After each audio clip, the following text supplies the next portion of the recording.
Before we get into the deep stuff, let's give some basics or some things I want to do inquire from the others. Walk me through the Santa Fe Institute. What was it about the time of the math? And this was in the late 90s. So they're not going to hear me on this part, right? We're going to do it both ways? It will not be on the video, but we do have you recorded. Fine. Remember, when you're answering on these questions, I'm not in the shot, and they're never going to hear my voice. So a little bit you got to repeat in your answer, you got to repeat what my question was. Oh, a little bit. Okay. Santa Fe Institute. Why, when you're at the top of your game on Wall Street, do you decide to finance, which was at the time, or endow, or become the donor or sponsor, however you want to say it, for what was considered the most cutting-edge group of mathematicians in the world? Action. So Santa Fe Institute in the late 80s, early 90s, I was interested, I was on the board of Rockefeller. So that starts, Rockefeller, it's university formed by John D. Rockefeller to sort of give back to the community.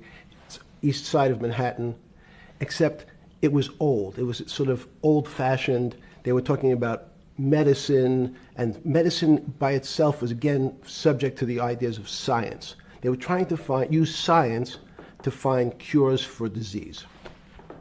And I said, no, we need to do something different. We need to start interdisciplinary work. In most... How did a schmuck like you get on the board of Rockefeller? What year was that? I don't remember. Late, I think 89 and 91. So that's one of the most prestigious research places in the world, correct? Yes. Okay, how did a guy like you get on the board of a blue blood, internationally known, hard research, Nobel Prize winners all over the place? How do they pick a guy like you, a trader from, or basically some guy from Bear Stearns? Good question. So I was asked to be on the board of Rockefeller, and I think I was on the board of Rockefeller. There was a money manager who said, Rockefeller needs someone with financial expertise because the university is growing and there's lots of new things. You have to, again, we go back to the original discussion the last time. Up until the mid-'80s or sort of early mid-'70s, the most important thing was your name. If you were Rockefeller, you already were considered to be brilliant. If you were head of General Motors, it was your reputation. It was who you knew, who your family was, what was your character. And then in the mid-'70s, basically, if you remember, you probably had a calculator.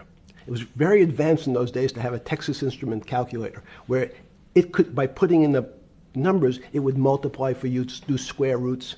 And that was the first, and everyone who had a calculator was already advanced on Wall Street. A simple calculator, almost like your accountant.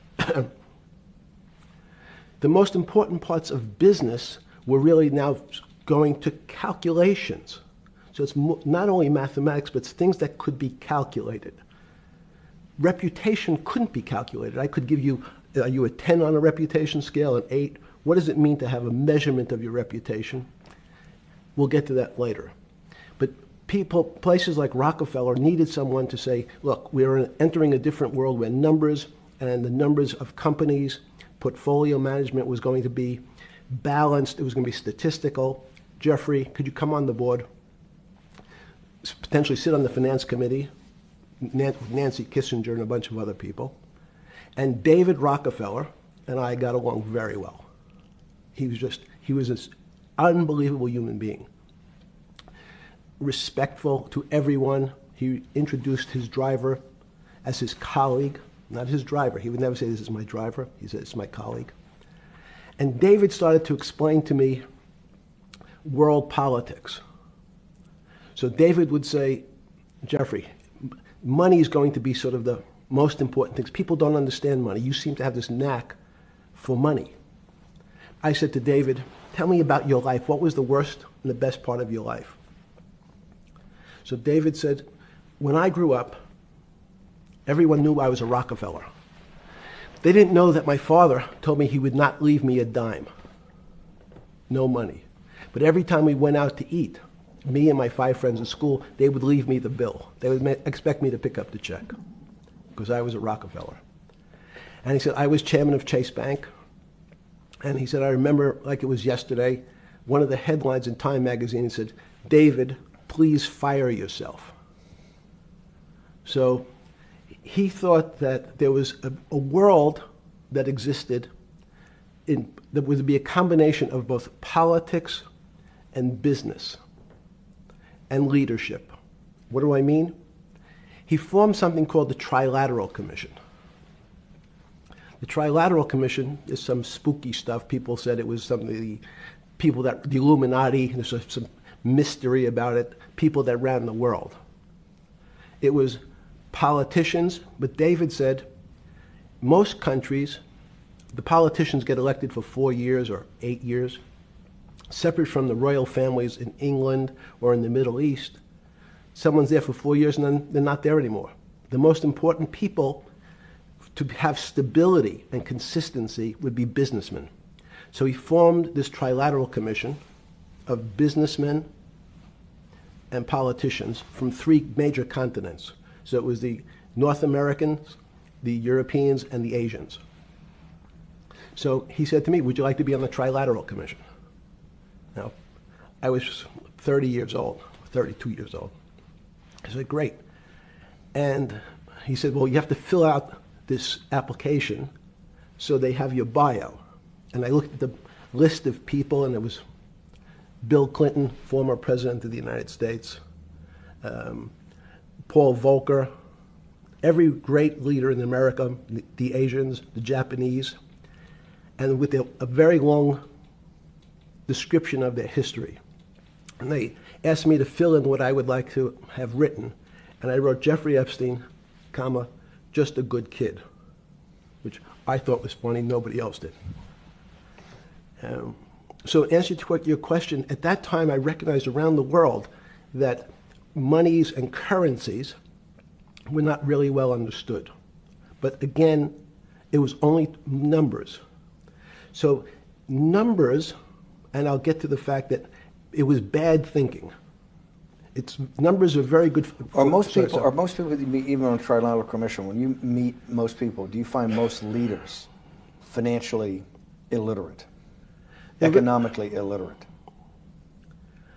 Most political leaders don't come out of a background of finance. Most political leaders come out of a background of being popular.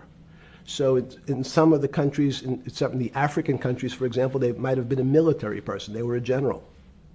In some of the African countries, they might have been a disc jockey. Or in our country, they would have been an actor.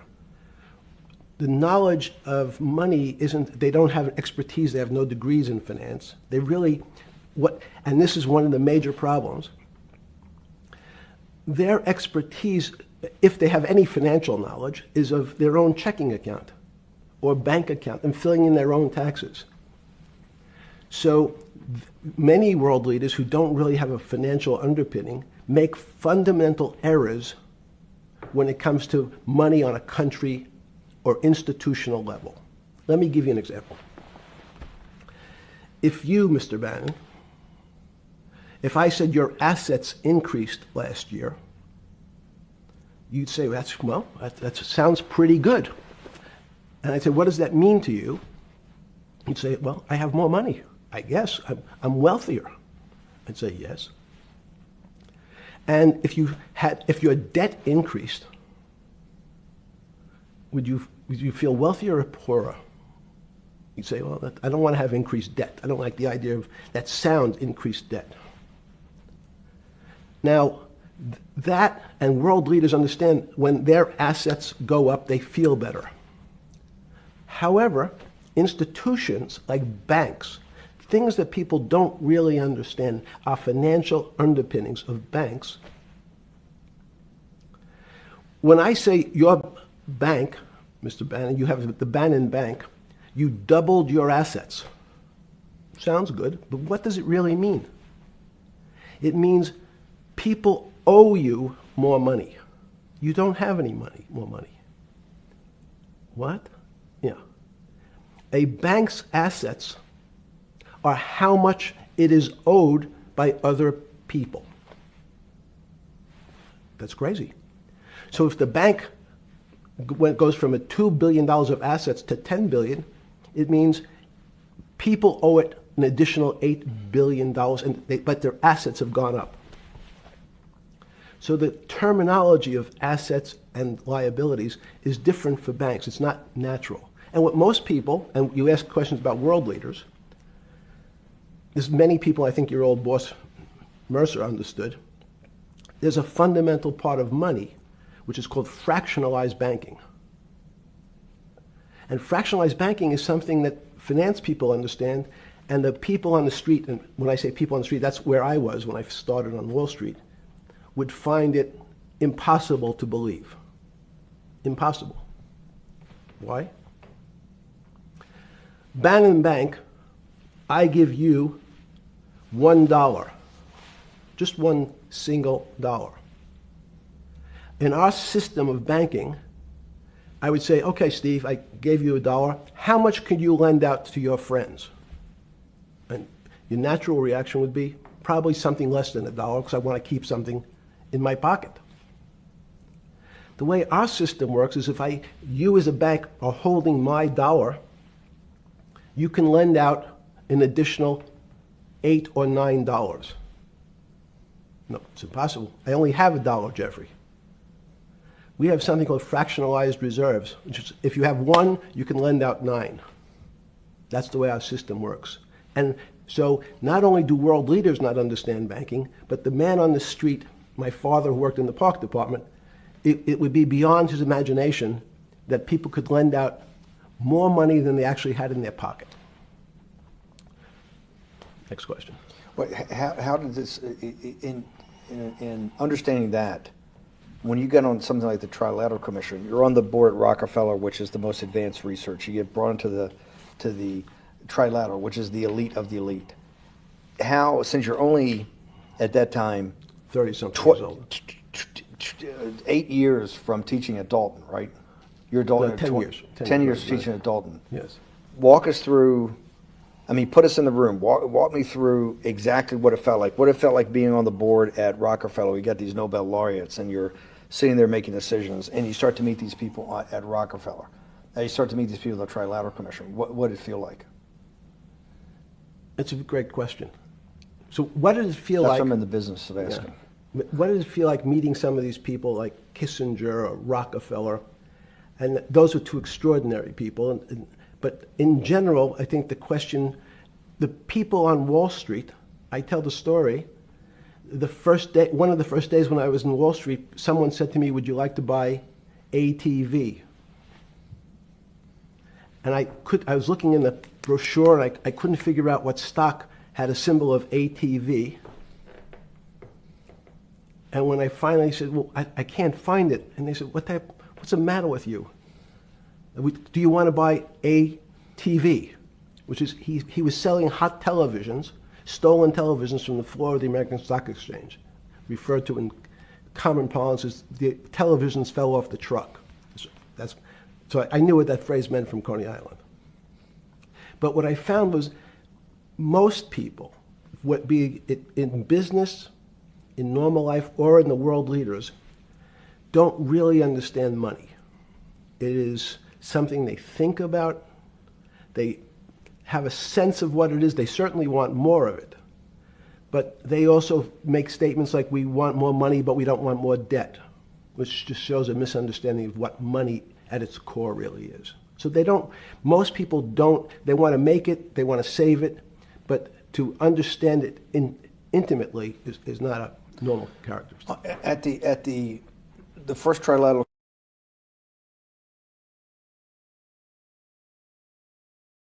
or something? Yeah, good. Just give me approximate. You joined the Trilateral I Commission. think it might be And we'll be able to show we'll pull down the chart of where your name was, but just give me roughly when it was. I think it could be 90. I don't remember. Okay. Let's say early 90s. Yes. When you got on the Trilateral Commission and had do you remember where the first meeting was? It was in Tokyo. In Tokyo. And at what hotel? I would like to say the Hilton, but it's probably not. And it's a 3-day, 4-day? Give me some three-day event, and it walk me was through the whole thing. Speeches. It starts with a dinner. Just walk me through it. It was boring. You couldn't possibly think it was boring. It's bullshit. It was boring. You had to be stars in your eyes. No. Did you fly over privately? Yes, but it wasn't my plane. So it didn't count? No. You fly over.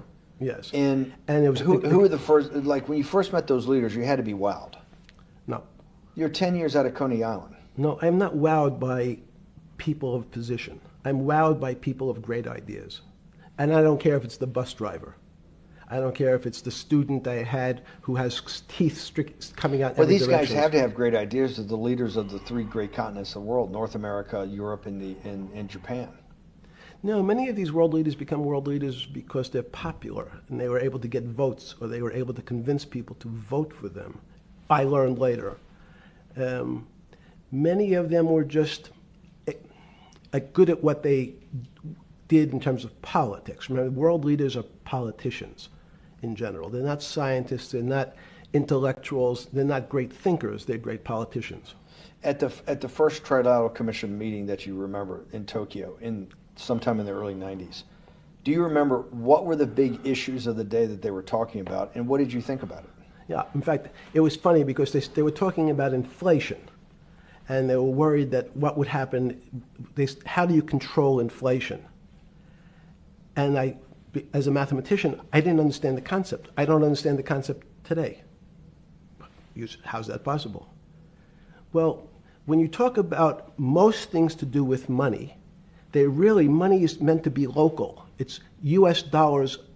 Then I understand what it means. If inflation, it means my dollar today inflates, and it doesn't buy as much as it did a couple of years ago. The prices go up. It seems that everything is great, but in fact my dollar is shrinking in value. And you're the financial genius here. I'm just a lowly M&A guy. Sure. If you let me finish the thought. Go ahead. So if you're in America, you can feel inflation. Your salary's gone up, but you can't buy the same car. In fact, it starts to feel weird because the value. That's why I wanted to ask the question. This is my point. Sure. The people who live and breathe this, the central banks, have been haunted by the specter of inflation since the late 70s. Yes. First off, tell our audience, how did that happen? The two great financial events in the 20th century, I'm not going to get to the 21st, were the Great Inflation in Europe after World War I, the Great Depression, the hyperinflation in Germany that led to the rise of Hitler, and then this inflation in the mid-70s. Before you go over explaining inflation, why is this specter of inflation always the central thing in central bankers' minds? Because it goes back to the first concept I said, the weird concept of fractionalized reserves. The system is not well understood. And most systems, in fact, are not well understood. We don't know how our digestive system. Stop. This is impossible. This is impossible. The world banking system, the world currency system, the world monetary system has to be so well understood by the Greenspans of the world and the Bernankes of the world and you, right? The currency traders, the guys making billion-dollar bets every day. The legendary guy on Wall Street in the late 90s, Salomon Brothers. Lou Ranieri? No, the guy that wrote the money. Michael Lewis? Liar's Poker? Yeah, Liar's Poker. Who's that about, that great trader? Lou Ranieri. No, it wasn't Lou, the guy that ran the desk. Yeah. That eventually ran the hedge fund that went long-term capital. Yes, I don't remember. Who's the guy? I want to say, I don't remember. Yeah. I'm sorry. Lou Ranieri is big, but those guys have to understand the system perfectly. No, they don't understand the system. They understand the local part of the system. So, for example, why is not only inflation, most bankers are terrified if the public understood that the bank really doesn't have their money at any one time. One of the things during the Depression, there were runs on the bank. The reason the banks don't keep much money in the actual bank is they assume that not everyone's going to want their money on the same day. So it's not really the fear of inflation. The fear is a run on the bank. Everybody wants to take out something that doesn't really exist. Inflation is tied to interest rates. It's a more complicated example. But when your money doesn't buy the same amount of product this year than it did last year, if it buys less and less, like it happened, you used the term hyperinflation. There's certain countries that are not managed well, like in Africa at the current, a $100 billion bill, $100 billion bill in Zimbabwe is worth 1 American cent. That's the perfect example of hyperinflation. It goes up, it doubles every day. So people are afraid that their value in the system starts to break down. But so if I said to you, does your doctor understand your body system? You'd say, well, I hope so, because I want him to keep me healthy. But you could have a kidney infection, you could have a heart attack, you could have a broken knee. There's lots of pieces of this system. And in fact, when you ask the question, very few doctors understand your entire body. There's a specialist for your knee, there's a specialist for your polynoidal cyst, there's a specialist for your head, and now we have specialists in different areas. So and I'm going to get to your first question about Santa Fe Institute. The world economy and your body are both comprised of little systems interacting with each other and making one big system. This is what's stunning for all the little guys out there, the populist movement, the little guys that haven't had a pay raise in 30 years. They think that these elites, have everything. The guys in the room making the decisions, the party at Davos guys. You're sitting there, and you don't think many people today really understand the complexity and really all the moving pieces and how they interconnect to the world's financial system. No, not only don't they understand the complexity, and that goes back to Santa Fe Institute was an attempt of trying to see if there was a way to mathematize, formularize, or algorithmically understand what the term complexity means. That goes back to the original question. Complex systems are complex by definition. But there's not necessarily, it's not one level of complexity. As we might say, well, our fingers are complex, the movements, the muscles of our hands. But it's not as complex as the blood system. Now I have a circulatory system. I have systems on top of systems. So that there's no one group of or person that really understands the way the body works. There's no one group that understands the way the financial systems work. You might understand U.S. bond market. Now, you've asked about the trade of long-term capital. That was a bond fund, very small part of this very complex system. So the goal of the Santa Fe Institute was to see, is there a way to get in, somehow understand how complex systems interact? Fast forward, Steve, to today, where Google and these other engine companies, the other tech companies, are trying to build artificial intelligence. The strangest thing that they found, one of the strangest things, is that the systems that they design, this artificial intelligence, which a lot of people have heard about, is they design a bunch of systems. They're called neural nets. Terms simply taken out of brain work, neurons in the brain. Nets because they actually look like a net. They put in some inputs. The computers work, spit out an answer. Sounds normal to you. It's because you're thinking about that calculator you had in 1976 on your desk. When you ask the person who designed the system, how did it come to that answer? How did your neural net, can you show me the calculations? They say, no, we don't know. We don't know how the thing we designed actually came up with that answer. That's pretty strange. They take the same neural net now, and they put it in front of a video game. No learning, nothing. They said, to the computer, they say, sit in front of your video game and learn how to play. It seems the computer learns better than any human in history, faster than any human in history, beats any human in history, but when you ask the designer how did it do it, no one knows. It just did it. So that's the first little touch of things that we already have gotten to a place where we don't understand it, and we built it. On Sunday afternoon, September 14th, 2008, where were you?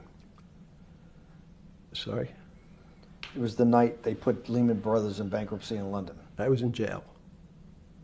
Seriously?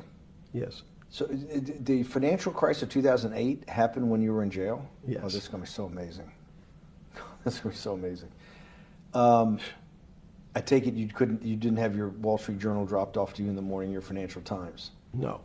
How did you hear about how did you hear about, because I want I forgot about this, but yes. I'm trying to get, this is going to be amazing. This is, let's go back and do that again. Sunday afternoon, because I want to find out about people, the geniuses understanding the complexity of the financial system. Because I think the best example we have is the financial crisis, the crash of 2008. Sunday afternoon, September 14th, I think it was, 2008, is when they were working feverishly in Midtown Manhattan at the Lehman Brothers offices and at various law firms around town, and with the Secretary of Treasury in the Federal Reserve, what they're going to do with Lehman. They decided they weren't going to save it. And so they prepared to put it into bankruptcy at the open of the market in London the next day. How did you hear about what was going to happen to Lehman Brothers, and what did you immediately think when you heard they was going to be put into bankruptcy? I'm glad you asked that question. I was in solitary confinement September 14th. And again, some of the public stories about the wonderful time I had in jail and my work release, which didn't come till months after. I'd been there since June in an 8x10 cell with a bed in the back, a 6-foot bed in the back, a chrome sink with a toilet attached to it, and a little piece of metal sticking out that was supposed to act as a table. Now, since I was in jail, there were no books. Why? There's no library. No library, but you're in jail. No, I was in jail, not prison. So in jail, I was in a place which was called the Special Housing Unit, which is for the roughest, toughest, meanest people. They had put me there, they said, for my own protection. So I was in a 8x10 cell with a little slit in the door where they would serve my food on a tray about 9 inches by 4 inches. And then as soon as I finished eating, they would take the tray and close it down. And one of the guards said, do you understand there's Wall Street's crashing. I'm worried about my pension fund. What should I do? And I said, sorry, Wall Street's crashing? What's happened? And he said, there's some crisis and some companies are going bankrupt. I said, are you sure?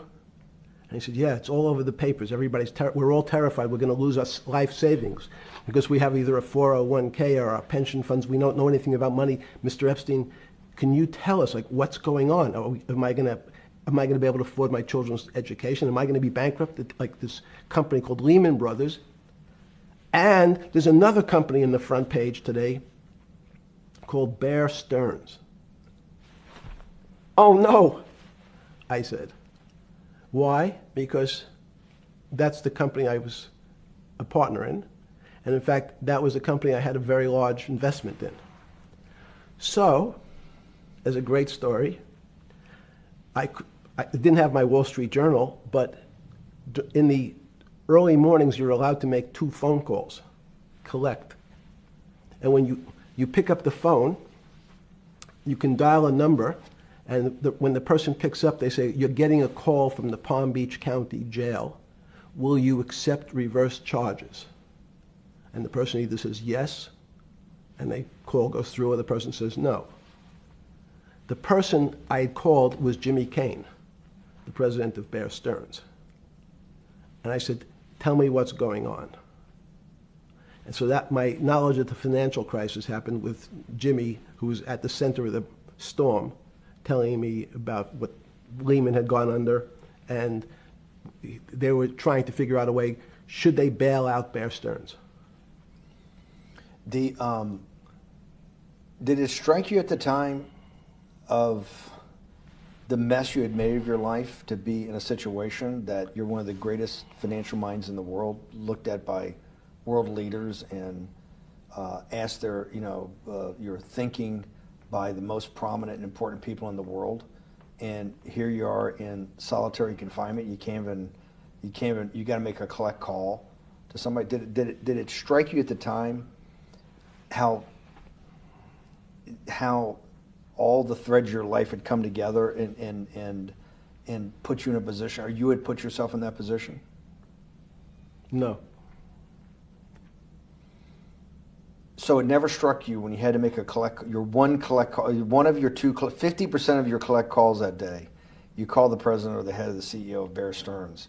The biggest financial event in your life is taking place, of which one, every important person in the world would be seeking your opinion. Number two would be a once-in-a-lifetime opportunity to apply your craft. Number three, it would be a once-in-a-lifetime opportunity to make money if you were smart, and obviously you're smart.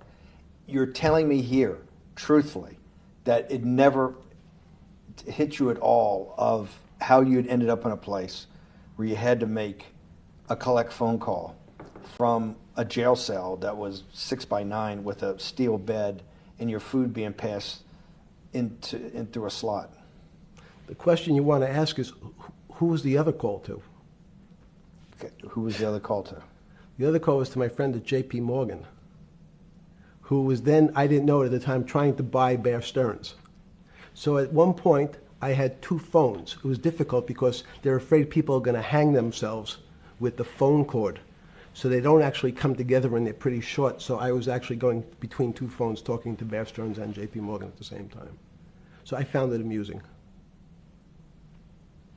And it never struck you about how to... That would be probably means I would be too self-aware.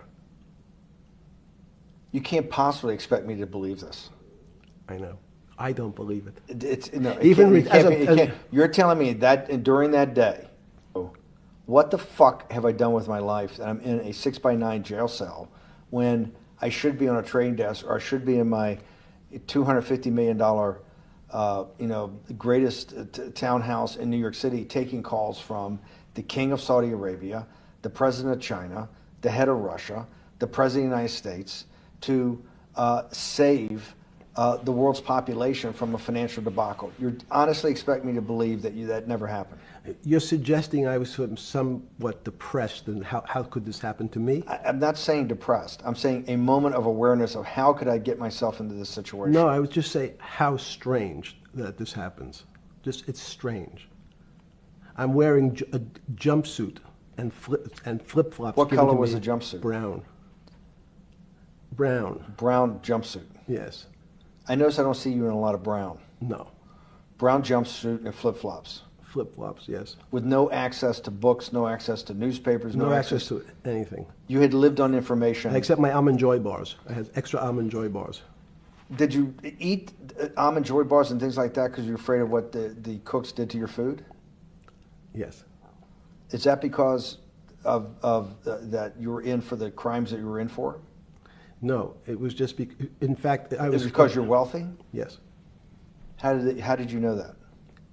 Well, people would constantly come, if I was passing by or have to go for my medical, people would either ask to borrow money or make some other types of comments about...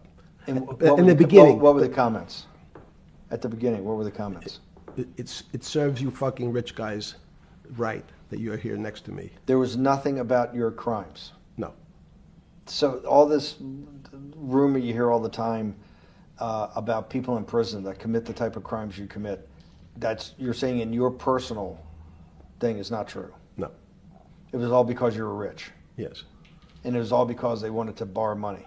Or get advice. Yes. Wait, they get advice to go long? Yes. You're telling me is this time to buy? You're telling me in solitary confinement they're interested in going long? Yeah. They want to know what does that say about human nature?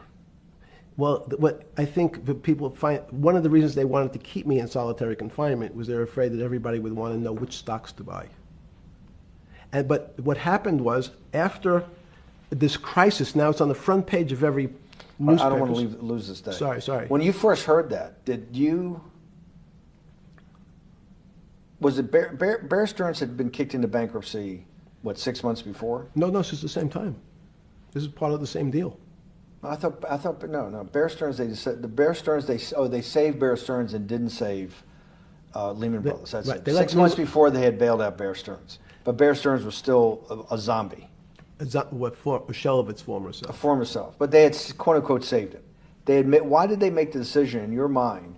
Why did Hank Paulson and Bernanke what's this concept of moral hazard?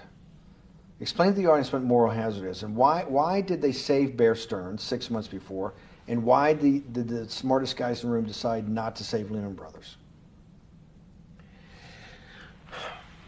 It's a good question. The real issue is I'd have to go back when you have these systems to the way your doctor responds to any type of emergency in your body. If they might decide to save your kidneys and let your gallbladder go because the gallbladder is less important to your overall system. If at that time, even it's not that long ago, the boogeyman was when said, well, what really happened? Jeffrey, what really happened? What is this financial crisis? And, some of the progressives and the right wing blame it on the banks. It was the banks' fault. And it's the fault of this very esoteric, unknown concept of derivatives. It was really the derivatives that caused this financial crisis because the derivatives got somehow out of control and in the Mickey Mouse. And that was the way you started your road to a billionaire went right through derivatives. Yes. But derivatives were not the cause. Derivatives were not the cause at all. It's like saying your hair was the cause of your heart attack because it was on top of your head. So what was the cause? There isn't, let me say, there's no one specific cause. These are system collapses. So many times when they have to make your death certificate, when you say, well, what did he die from? They'll say heart failure. But if you say, what was the cause of his heart failure? Well, he had low blood pressure, his sugar was high, he was diabetic, he had all these other problems. But they say, no, we need a word on your death certificate. Did he die from brain damage? Did he die from heart failure? That's the financial crisis. Many people said, well, what caused it? They wrote, like on its death certificate, derivatives. But derivatives are not a fundamental cause of anything. Was it Sunday or Monday? I take it was Monday morning when you made your two collect calls and you were talking to Bear Stearns on one hand and Morgan Stanley on the other. J.P. Morgan. J.P. Morgan.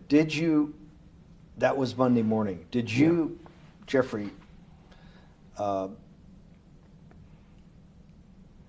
being one of the financial geniuses in the world, did you understand what Lehman Brothers going into bankruptcy, the domino effect, that by Thursday the financial system would be under such extremis that if it didn't have $1 trillion cash infusion in the United States, it might collapse? Did you know that at the time? Did you view that at the time? Yes. You did? Yeah. Why? Again, I don't want to bore you or the audience with the idea of it's a medical procedure, but you had system failures. So you'd recognize that if I said to you, did you realize when your father was on the ground and he was clutching his chest and he couldn't breathe, it was a bad situation, he could die. That's how I saw it. Did you immediately think about the commercial paper market? I mean, the mechanical triggers that actually you had to blow through these circuit boards. Did you know the circuits? Did you understand the circuits? Or did you have a concept of the circuits that were going to get blown through? Yes, but only because of an analogy to a body. And in fact, from my telephones against the wall with my little metal wires, because the next day I talked to another person in Washington about the issues of what I thought was happening, and I made the same discussion about the... They were at the Treasury Department? Yes. So in a 6x9 cell in... The phones were outside the cell. In Palm Beach County, California? West Palm Beach, Florida. West Palm Beach, Florida. That's what your juice diet. West Palm Beach, Florida. West Palm Beach, Florida. West Palm Beach, Florida. You're making a call to Washington, D.C. to talk to some deputy secretary of Treasury. Someone in Treasury. Right. Someone in Treasury. Right. And that does not... The night before you go to bed, they say no. It doesn't dawn on you at all. You never have a moment of self-reflection that, how did I end up on this metal cot when I should be at the center of things? No, I had a telephone. So I said, I can talk to, it makes no difference where I am, in fact. I'm still talking to the same person if I was at my home in Palm Beach. But I'm the here in difference in your jail. home in Palm Beach. I can dial my that's a own phone. That's bullshit. No, but you can also make 1,000 phone calls. Here you got to make one, and he's got to take. Think the how much charges. better that was. I had to decide who was the right person to call. That was unusual for me, because I would have called 20 people. And before.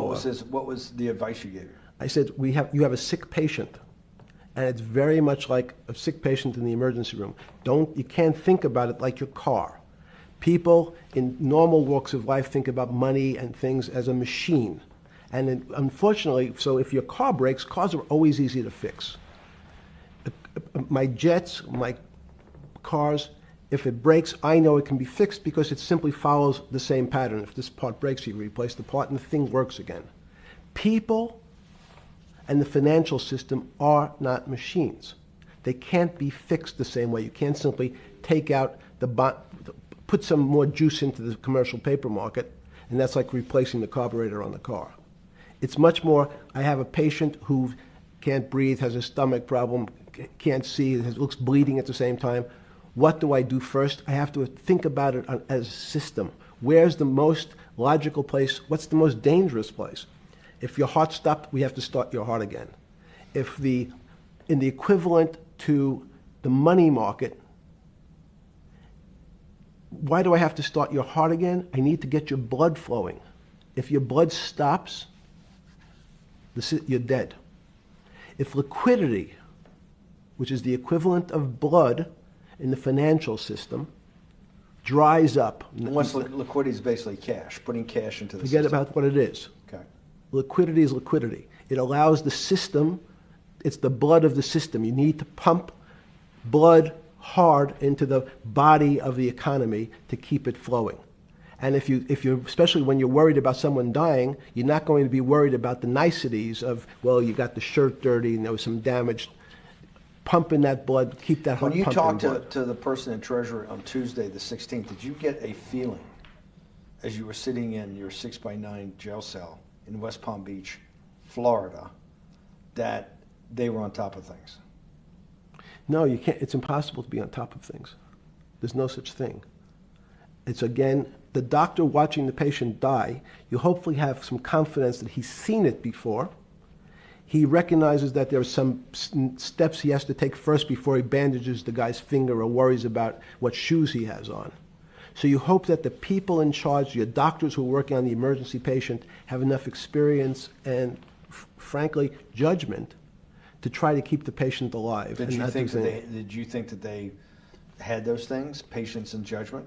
They had pretty good judgment, and you needed a lot of luck, just like in the dead patient. You need to, hopefully you put that blood in and it's not too late. And you make some mistakes, but you have to know you're going to have to give it a shock. In the run-up to the September crash of 2008, yeah. I guess you weren't occupied with finance. That whole summer, how long had you been in jail? Went to jail June 30th. So the entire summer? Yes. Before you went into jail, you were still very active in the financial.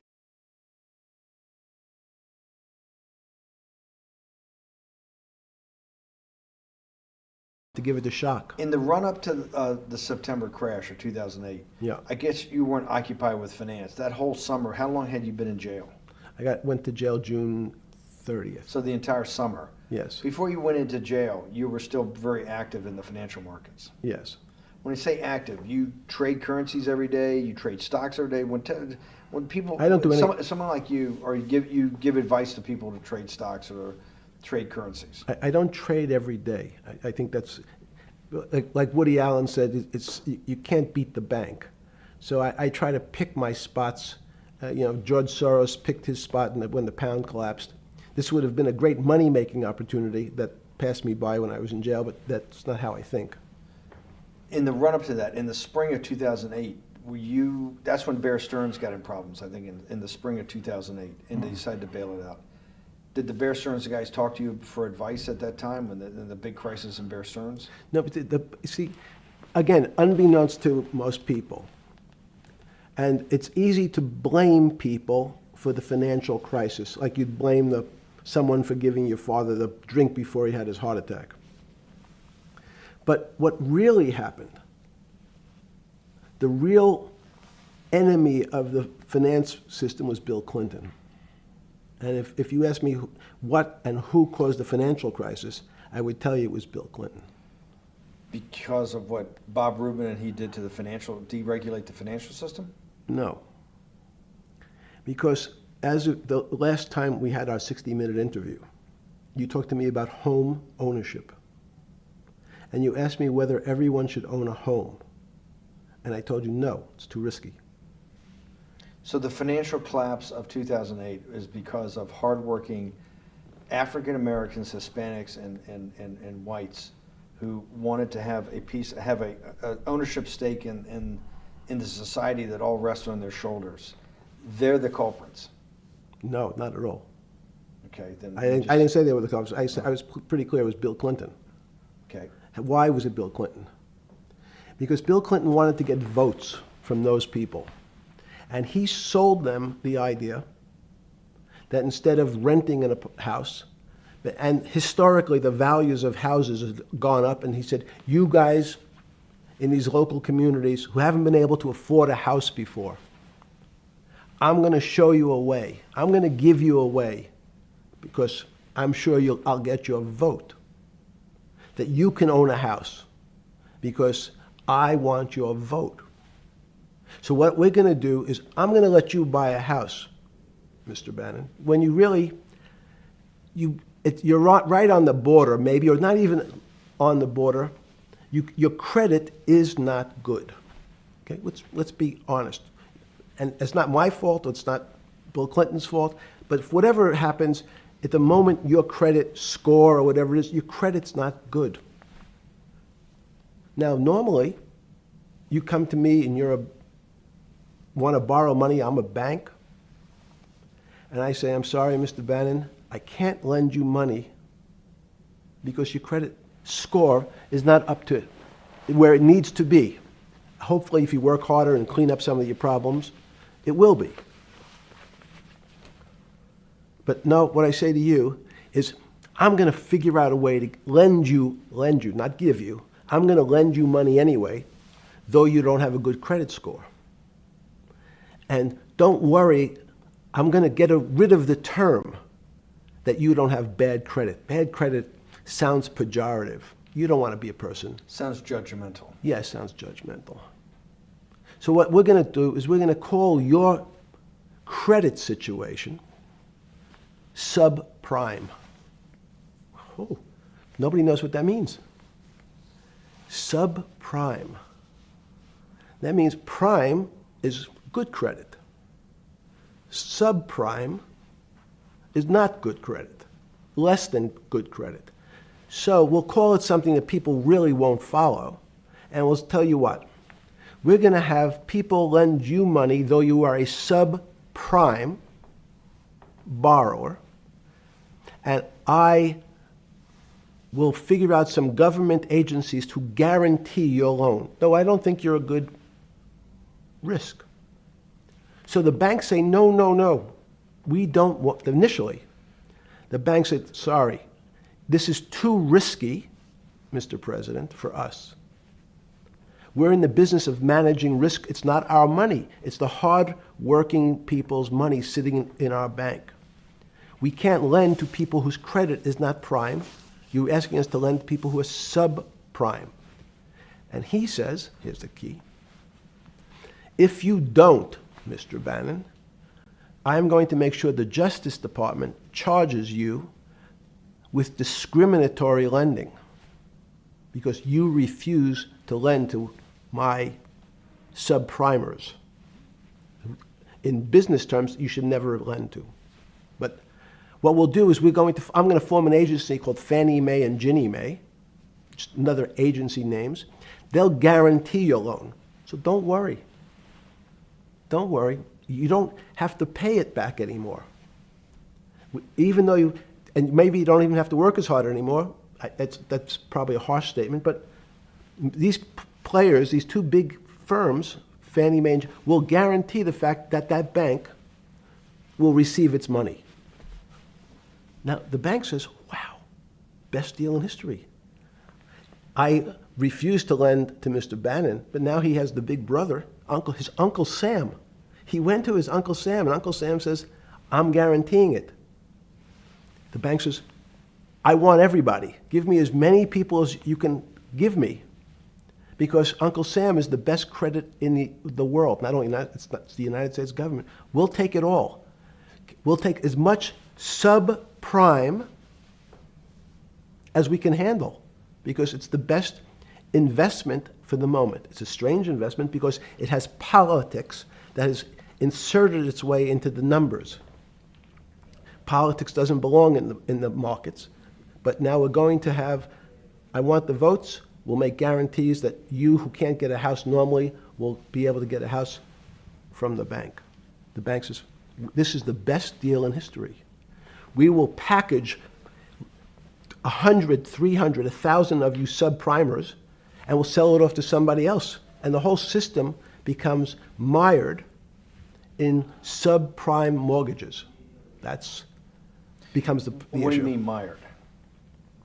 There's just too much supply. It's a supply-demand problem. You get too much supply? No, it's a very good question. What does too much supply mean? Well, then you get to people, go back to your first question to me, government leaders. Government leaders know, if they're good, and they can do mathematics, they can balance their checkbooks. So certain people in Congress said, well, how do you value these subprime mortgages? The banks say, we've been valuing them the same way we've always valued them for the past 20 years. The accounting firms, there's something in this country called GAAP accounting, which is a standard type of accounting. And we account for them the same way we've always accounted for them. If we paid $1,000 for your mortgage last night, when we put it on our books today, we're going to say its value is $1,000. Makes sense. I paid for it what's its value? It's $1,000. That's what I paid for it last night. No. The Congress people said, that's not really a good answer, you know. That doesn't give us confidence that you know what you're doing. Because what happens if you have to sell it tomorrow morning? If something's happened and you have to sell it. Remember, there's kinds of stress tests. Would you be able to value it at what you paid for it the day before? And Wall Street says, that's not the way you can think about this. This is crazy. We always value things at the cost from the day before. And they changed the accounting method. In essence, to say, not what it was worth yesterday, but if I have to sell, what would it be worth? That's impossible. So what happens is, every bank now has to value something they bought yesterday at lower than they paid. Never before in 20 years did they have to do this. So something they bought at 1,000, on their books was 1,000, is now 990. That starts to, you asked the question about what did I start to think about. Something's 1,000 and 990, this person now has to value it at 980. When did you first start to get nervous? Understanding Bill Clinton in all this. Did you change glasses? Yes. Okay. I changed shirt. I saw that black. Are you okay with the? Yeah, great. I think we're gonna have all kinds of changes. I'm experimenting. Yeah. Okay. When did you get a feeling? Did you ever anticipate before it happened something like 2008 could happen? No. How could that be? It's the word, I can beat it to death, is that it's very much like would I anticipate I'll have a heart attack tomorrow? Unlikely. Was 2008 a heart attack or a stroke? Debilitating? It's a better, it was both. But why was it both? Because in fact, as I said, the blood was getting dried up in the system, and the head, which is sort of the central bank, wasn't working. So to some extent, it was a combination. It was a crisis. Did you see that building up over time? It's always been lurking in the background. I mean, if you have an older parent, would you say It's possible. Did you anticipate him having the heart attack today? No, you hope things are going to go better and maybe they'll fix it up. The system was getting too complex, and it wasn't based on derivatives, because what people keep forgetting, and as I was just explaining, Wall Street, and in many professions, including Wall Street makes it sound complicated. They don't want the little guy to understand what they do, because they make so much money, and they don't do very much. So they couch it in words like derivative and stock options and commodity futures and different types of contracts. It's all everyone is capable of understanding it. It is not complicated. But Wall Street, because they make so much money from doing fairly simple things, needs to make it more complicated than it really is. We had a very big recession in the early 90s based upon real estate and Japan basically imploding. Let's again, okay. You had a recession in the 90s. I don't know what it's based upon.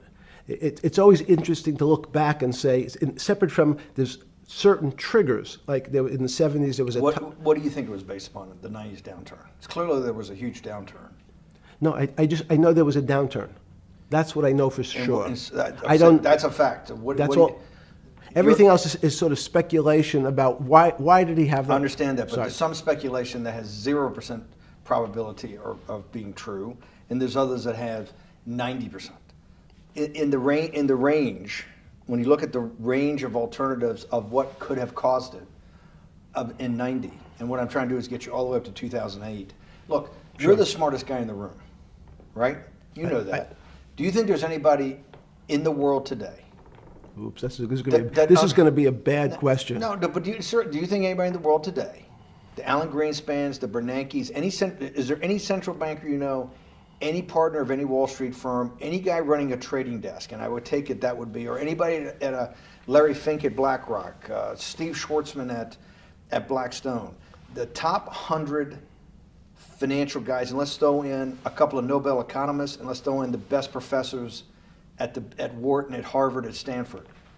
Do you think that there's anybody that understands money or understands the world's financial system as good as you? There must be. But it doesn't come to the top of the head. No. Okay, fine. Now that I've gotten that, let's go back to 1990.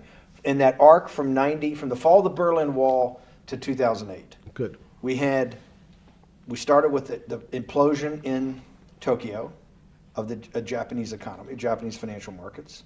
We had the huge run-up in internet stocks, right? We had the implosion of that in 2000. The bankruptcy of Drexel Burnham in 90. Mm-hmm. Implosion of Japan, huge run-up in equity markets for the internet, implosion of the internet in 2000, 10 years later roughly. Mm-hmm. And then this run-up through the Iraq War and all that, the run-up to 2008. Every 10 years, it seems like, we're in some sort of 10 years before the 1990s was the 70s. You sound like an astrologer. Okay. And not a finance person. You're supposed to be a mathematician. It just seems to me a pattern of every 10 years. That's misleading. That's exactly right. Because people like to see patterns. People like to see patterns where there are none. So a pattern of a financial crisis every 10 years is just in my mind. Yes. Long-term capital that had to be bailed out back in the late 90s when everybody panicked. And that wasn't that bailout today would look small, and it was $5 billion or was $30 billion. Businesses fail all the time. But long-term capital, the Federal Reserve stepped in. But I'm saying people go bad. Things go bad all the time. Yes, you're correct. The audience is watching this, the little guys, they go bankrupt all the time and nobody gives a shit. You know why? They're a little guy. But when long-term capital management goes bankrupt, or Bear Stearns goes bankrupt, or Lehman Brothers goes bankrupt, people care because it's an unfair characterization. Why do you say that? Because again, it's the complexity of the situation. If you think about you have a complex system. You have your body. Now, in fact, the little guy is my finger. And Bear Stearns is your heart. That's correct. The banking system is my heart. The system, I can't risk my, because remember, Okay, it's not so only my. you haven't been able to name Hang another, on. you haven't, What, hang on, no, hang on. You I was haven't- trying to hang, I wanted to see if the hang on no, worked. no, It no, you didn't haven't work. been able, you're not good enough yet.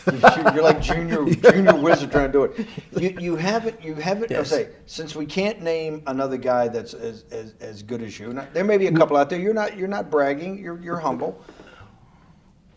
It had to be sometime, please tell me, there was some time before you went to jail and basically got cut off from daily information in the summer of 2008, that you started to get very nervous that this complex system, that something was deeply wrong. Okay, first, let's go back. When I say no one understands the system better than I do, it doesn't mean I You always understand. sound like a doctor. You're afraid he's going to get sued for giving a thing. Yes, you're not, no. gonna, you're No, not no, taking no. on any liability. There's no contingent liability here for Yeah, your no, answers. no. But the word understand is the problem. Okay. I don't understand the system. So I don't understand the financial Will you system. please stop? You cannot sit here and Yeah, tell no, me. no. What we just went through, I'll go through again. The hedge fund managers, the money managers, the central bankers, the commercial bankers, the heads of the investment banks, the heads of all the trading desks, the top economists, and I'll throw in the business school lecturers at Stanford. Of all the top 200, 250, you can't name at the top of your head the guys are at least at your level. You have to understand it somewhat. No. Sorry. We all don't understand it. No one understands it. It's a miracle. It's that's part of the problem. It's impossible to understand. That word understand simply means if this happens here, that will happen there. It's predictable. Understanding means it's predictable. It's not predictable. That's the problem. In complex systems, that was the fascination. Is there a way to tease out some level of predictability? So even No, in fact, you would ask the question, it's a great question, which was it a stroke or a heart attack? Now, most people don't know that before they were going to have a stroke, they had a stroke. They just have a stroke. Do they understand why? In hindsight, you go back and you can make lots of explanations. It might sound good, and if you're talking to the working man, you're using language that he'll never understand. It's complex, so he, just like going to his doctor, he says he has a gastrointestinal problem, or he has diverticulitis, as opposed to saying, you had a stomach ache, you ate bad food. People don't like to say it in normal, everyman terms. The system had a stroke, and we don't know why. But you just, okay. Hardworking people, and there's a great social benefit, would you not agree, with people having ownership in the system? When you say ownership in the system, it doesn't mean. Let's start over. Okay. Yeah. So flip Sorry. over your phone too, because Yes. I don't want anyone to see Yeah. what's on your phone. So maybe flip it down or something. Yeah. Yeah, who knows what the fuck comes up with that phone? That's correct. We don't want to send you. KSA. I can't not believe I've got the magic moment when you're in fucking prison or jail, wherever the fuck it is, It's in crazy. solitary. Now, there's a funny part to that we missed, which is said. Go ahead, tell it. The funny part is what you asked me. Is there anything funnier than that? No, For black humor, it's I don't make any black comments. Sorry. You asked me what I was wearing. That's right. You're too wrapped up in the Me Too movement. Yes. So I was wearing a brown jumper and a brown pair of pants given to me by the jail with the word trustee on the back. Because you had qualified to be a trustee? Well, the funny part was it was spelled Trusty. So I wasn't really sure. I'd been a trustee in many different operations, but it was the first time it was actually printed on my back and spelled incorrectly. Probably had a higher level of being a trustee at that than you had at all the boards that you were trustees, right? Yeah, that's right, because as the trustee meant you get two devices to clean your toilet as opposed to one. Yeah, but it also meant that you had some sort of personal fiduciary own responsibility for oneself, right? In the jail? You mean? Well, that's what being a trustee is. That's where they give you two. Yes, you get two cleaners. I was a trustee in the jail because I was able to teach some of the kids to help them get their GED. So that's how they gave me a trustee job.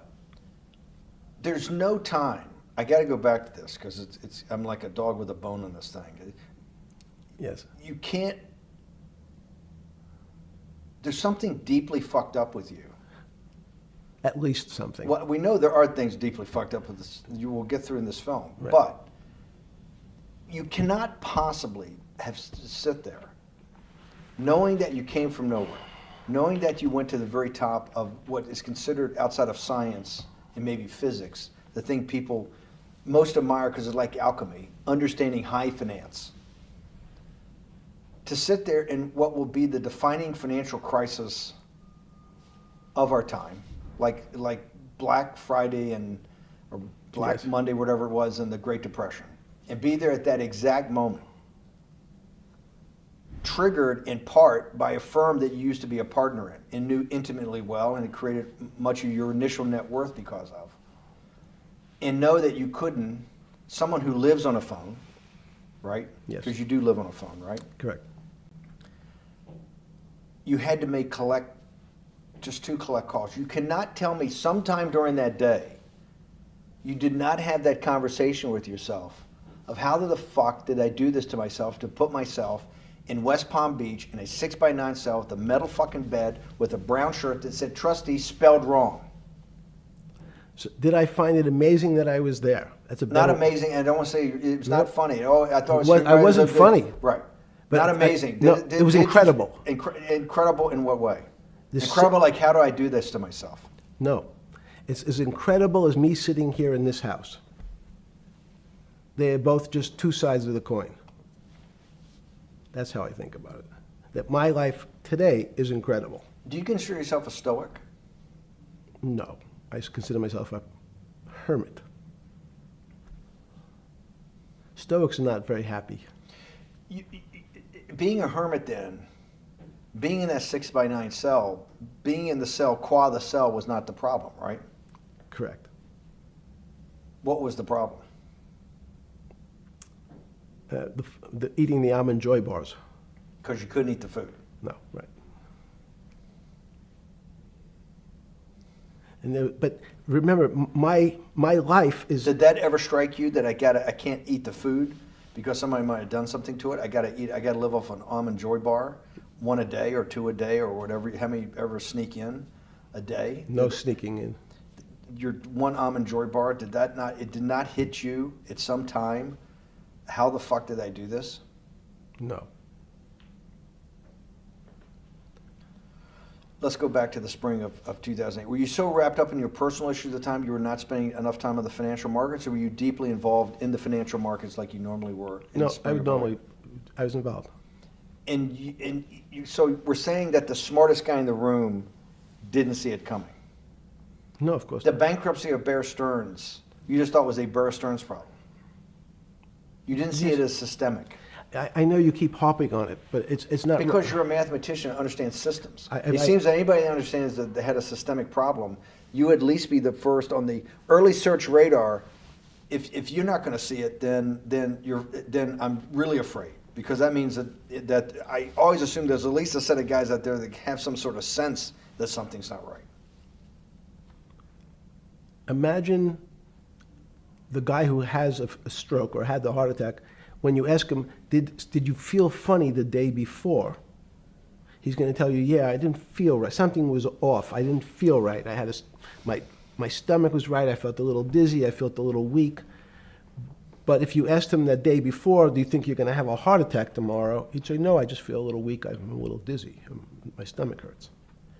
So these systems, and that's the issue of complexity. What complexity says is that, in fact, everything seems to go along, and people have seen it. One of the great examples of complex systems is sand dunes. In fact, the sand keeps building up. People have seen some, and all of a sudden, one more sand drop, and all the sand starts running down the hills. That's the way I see the financial market. But you funded Santa Fe in the early 90s or late 80s? I believe it was early 90s. I can get back to you. But early 90s, Santa Fe was funded for the study of complexity theory. It was studied with math. So let's back up. So why did I buy a ranch in New Mexico in 1993? So that gives you some sense. So I would have funded it in 1990. Los Alamos, which was the high energy lab up in New Mexico, was losing all its scientists. In They were Los closing- Alamos, it was where Oppenheimer and where a lot of the nuclear weapons program, the bomb. That's where the original bomb. Manhattan Project. Manhattan Project Yes, was yes, sir. as Los Alamos, and you bought your property out in New Mexico to be near that? Yes, because the scientists were going to be, they cut the funding for high energy physics.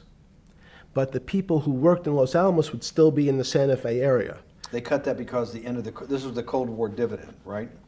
I don't remember exactly why. It was because, again, people thought that physics and high energy physics really wasn't that important. Because that was about nuclear weapons.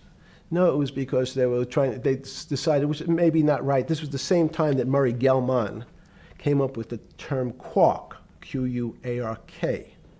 He picked it out of an old poem, the word quark. But it was mysterious. So they were starting to understand in the 90s that our world of the physics world, there was things that were just unexplainable. They called it strange things. You gave it a name. You gave it some characteristics. You called it had charm. It was one of the terms. It had a charm. It had a flavor. It had a color. But no one, Mr. Bannon, understood what it was. Just like the financial system. And you wanted to investigate that. I wanted to see if we could build tools so others smarter than me could help investigate it. And that was the beginning of your concept of the Santa Fe Institute. Yes. And Santa Fe Institute was founded to do study in this type of... Can these areas of strange things be described by some form of mathematics? So that's what I'm trying to get at. The foundational thought, the organizing principle of Santa Fe, Yes. in the high physics lab at Los Alamos, Right. which had been the headquarters of Manhattan, and the Trinity Project, right, the bomb. Yes. So you're talking about the elite, the high priest Of physics. of physics. Yes, sir. Which high priest of physics, some subset of that is also mathematics. It's math. Yes, they're both similar. Project out. One of the tools you want to do is to make sure that in this complex system, the finance system, I'm doing a lot of this for philanthropy and a lot for the good of mankind, but also to be able to understand this complex system, the most complex outside of maybe our body, of the financial world. Yes. Did they create tools, or were you smarter in than the mid-aughts, 15 years later, than you had been then because of work that was done at Santa Fe? No. It was great. But in fact, most of the money, most of my philanthropy in the area of can you describe things that appear to be unexplainable by mathematics, and can you fund people who have new ideas? And unfortunately, when someone thinks they've been able to, there was a man, Stuart Kaufman, when they think okay, I figured out how to be able to predict the unpredictable, what appears to other people to be unpredictable. But my system, in those days it was called genetic algorithms, can predict what things will happen, and they all want to make money. So they use their systems to try to figure out, they know they have figured out the way to make money because they figured out the unexplainable. They try, they go bankrupt, and we start again. So with a cold view, what I've come to realize is that the attempt to mathematize, formularize, or what in your prior world, to understand what really is, in today's world, still unexplainable, is impossible. They're miracles. Your first head of Santa Fe was Christopher Langdon, I think. Langdon from But Australia. Murray Gell-Mann was Murray really Gell-Mann was was the the- funder. he He was- was the Yes, rock. Yes, he was the rock. He was a Nobel Prize winner? Yes. Yes, and a wonderful guy. He came out and helped us with the Biosphere 2 project. He came with Chris Langdon. Yeah. Chris Langdon was the operator, the day-to-day guy. Chris was doing artificial life. Right. Murray tried to lead his own artificial life. Yes. When Chris came to Biosphere 2 for the first big conference we had in 1994, he was one of the most impressive guys there among all the world's elite. Kew Gardens, the Lawrence Livermore lab, the labs at Sandia, all the major universities, Lamont Doherty, all the big Earth observatories, Woods Hole. What set Langdon apart, I thought, and the reason I invited Santa Fe to be part of it, was Langdon actually made a presentation that everything, and he was making this to scientists, a lot of marine biologists, a lot of people that were just beginning, Wally Broker and people who were just beginning the study of climate change, at that time called global warming. That he made this compelling presentation that everything's really mathematics. Yes. It's all just back to math. And you have to, all these experiments you do, you're not, one of the reasons they're not considered by the high priest in physics as being real experiments is that they don't have a mathematical basis to it, and everything has a mathematical basis to it. Langdon seemed like a radical visionary. What happened to that concept? You go back 350 years. So you have Isaac Newton, you have Leibniz. From move forward, you have people like Heisenberg and Gödel, and what every one of those mathematicians and philosophers came to understand is that there's something with, there's numbers can describe certain things, approximate certain things. But in fact, trying to put measurements and numbers on other things that are really unexplainable is folly. It's, so 300 years ago, they said that unexplainable realm was God. And people who attempted, in fact, to explain the unexplainable, who said, yes, I understand the unexplainable, were charlatans, they were the occults, they were the astrologers, they were the con men. Alchemist. Yes, well, no, alchemist was, in fact, they believed that there was a way to transmute one metal into another. In fact, they always wanted to see if they can create gold. There's no reason, if you think about it, they recognize that one metal is different than another metal because it has some additional pieces to it. It has additional neutrons or protons or electrons. So because they thought it was a machine, they believed it was a machine, if I can take 5 protons and add 5, that gives me 10, I should be able to get gold. Move everything around inside these systems, the molecules transmute one molecule into another, and if this molecule I've transmuted it into is gold, I'm a rich man. It's back to money. But there's something strange happens. Isaac Newton says, this is really weird. If I want to push a ball on the table, I have to touch it. Maybe I have to blow on it. But I actually have to push one side of the ball or the book to move that side. I'm pushing here, and obviously this thing is what appears to us humans to be solid, so it moves as one thing. But the only way to get something to move was to touch it or put a force against it. Okay, seems to make sense. Everybody has that experience. I want to lift a glass, I lift it. If I want to push a ball, I push it. If I want to pull a ball, I pull it. But he recognized when the ball fell off the table, it went in a different direction. How's that possible? Nobody pushed the ball down. And he said, this is crazy. Why did the ball go down? I didn't push it. I just let it go. So someone's pushing the ball, because I know that I am confident that the only thing that gets something to move is with a force that pushes. So there's a force that's pushing the ball down. In fact, he called it gravity. He measured how fast it was pulled, but never was able to explain why it happened. How is it? What is gravity? It's this. Everybody says, well, why did the ball fall to the ground? Because gravity took it. But what's gravity? That's, as Feynman would say, that's the name of the thing. We have no idea what it is. This goes to Santa Fe. They were trying to explain the unexplainable. Can we measure?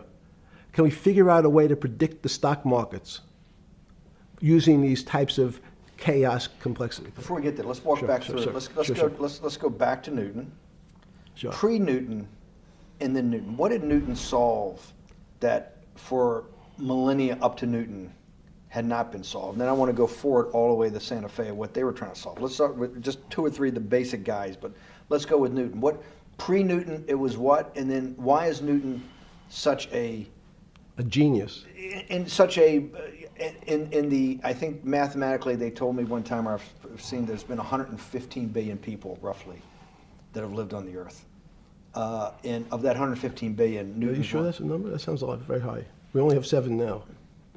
I think in the history of the Earth, I think I'll pull up the okay. stat for you, but I think it's 115 billion people. They figure That probably is inflation. That's why you see. have lived Right. on Earth. But he's one of the handful of the most important. What did he solve for? Why is he so important for how we live today? And then we want to go through Leibniz and the other 2 or 3 other major ones to get us to Santa Fe. Well, it's a long journey. This is the heart of what we're trying to do. Let me take a bit of a detour Okay. just a second. What if you went to high school and the last year in your high school, you took calculus?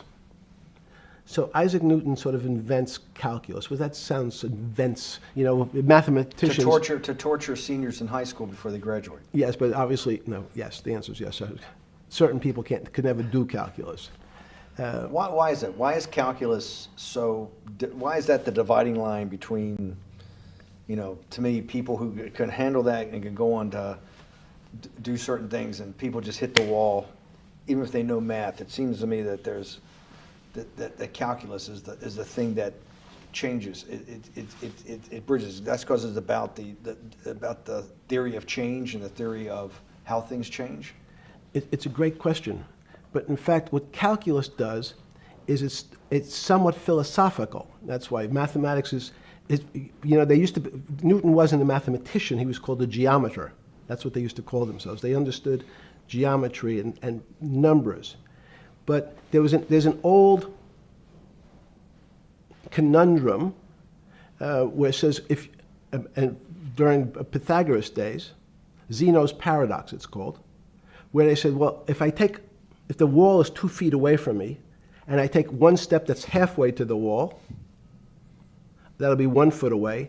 And if I take another step that's half again, that'll be half a foot away, and then a quarter of a foot. I could walk forever but never touch the wall. Doesn't sound realistic, doesn't make any sense in our real lives of the physical. But what Newton understood is many problems were like that.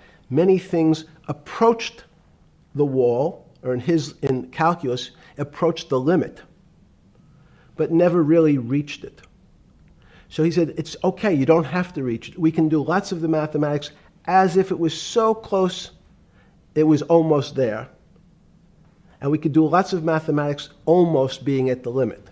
And this is really important, Steve, for today. Because most of the science up until today was things that are starting to approach the limit. You were taught in high school that if you had 1 divided by 0, if you remember your high school algebra, you were told, what's the answer to that? Is there an answer to 1 divided by 0? No, if you were in high school, I'd say, stay away from it. It's the boogeyman. You could write it down as it's undefined. It's not able to be determined. There's a bunch of things. But in fact, 1 divided by 0 is a strange things happen. It's a world of the strange. And what I'll explain to you after is that when you get 1 divided by 0, you get into a world we don't know what happens. The answer is it's not explainable. We can call it things like undetermined. We can have a convention to say it's X, Y, or Z. But in real life, we don't know what happens when you are actually at the limit. So Newton thought the same concept, is that the limits were God. You got close to God, but you can never be God. He had this sort of religious interpretation. Okay, I want to go back to Newton. Why is Newton such a big dividing line in mankind's history? What is it about Newton? What is it about what he tried to solve? What did they not know beforehand? And because we live to a degree in a Newtonian universe, although I realized later subparticle atomic physics, but at least for a while it was Newtonian. So what's the dividing line? Why is he so important? Why is he an inflection point in mankind's movement from the swamp to the stars? It's a great question. Stars were by Kepler. What Newton starts to allow us to do is to make accurate predictions. Remember that we've talked about that with money, about the things in our physical world, how cars, he didn't have cars then, how horse carriages moved, how bowling balls moved, how pool cues and pool, excuse me, pool table balls. Had people tried to solve that before Newton? Had Many- people many- tried it?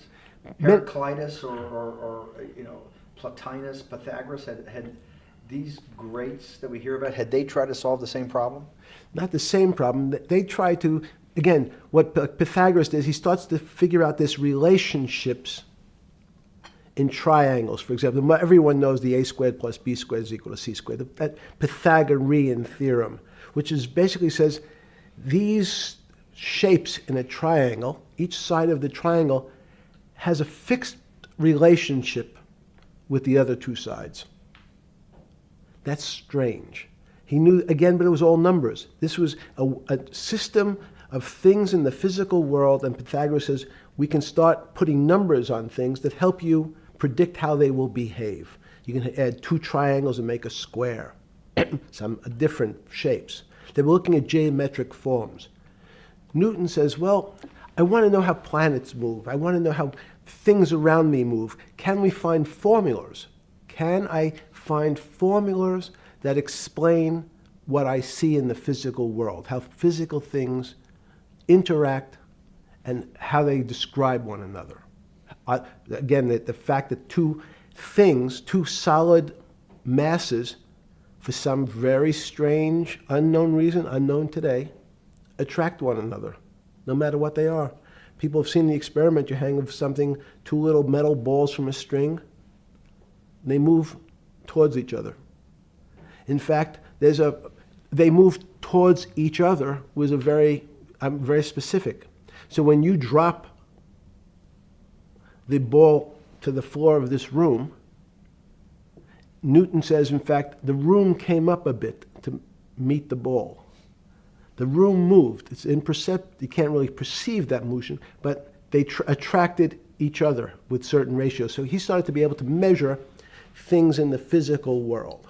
And that was great advances. It also, now you wanted to move very quickly. Unfortunately, most people, especially in the 20th century, 19th century, said, well, like Newton, let's measure everything.